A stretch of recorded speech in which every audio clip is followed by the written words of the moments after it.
Hello, नमस्ते सर्वांना. आज मी बनवली आहे मस्त शेपू आणि पालकची हटवून केलेली भाजी.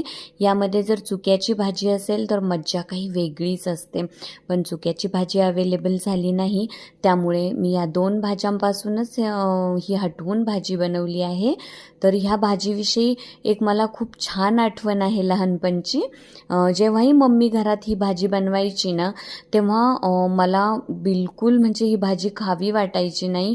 म्हणजे हिरवी भाजी बघूनच मी अगदी रुसून बसायची किंवा मला जेवणच करायचं नाही असं मी मम्मीला म्हणायचे आणि अभ्यासाला रुसून जाऊन बसायचे. आणि मग मम्मी काय करायची ना, ज्वारी किंवा बाजरीच्या भाकरीचा ह्या भाजीसोबत काला बनवून आणायची आणि मुद्दामच माझ्यासमोर खायला बसायची. आणि मग त्या भाजीच्या वासाने, त्याला जो लसूणी फ्लेवर आहे त्या लसणाच्या वासाने मला ती भाजी आपोआपच खावीशी वाटायची.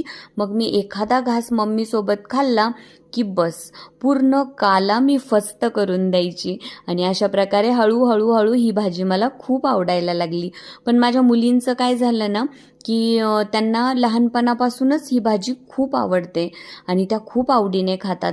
मग मी हा किस्सा सांगितला की मग त्या माझ्यावर हसतात की मम्मा, तू लहानपणी बॅड गर्ल होती, तुला ही भाजी आवडत नव्हती आणि आम्ही तर कधीही असं म्हणत नाही की आम्हाला ही भाजी नको, ती भाजी नको, आणि तू किती आजीला त्रास द्यायची ही भाजी खाण्यासाठी.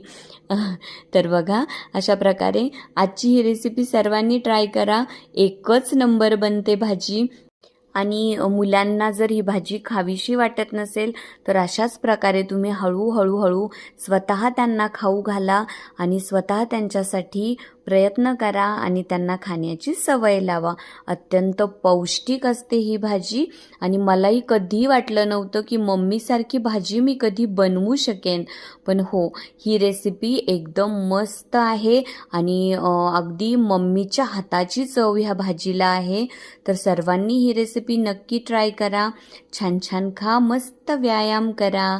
Thank you so much. Bye bye.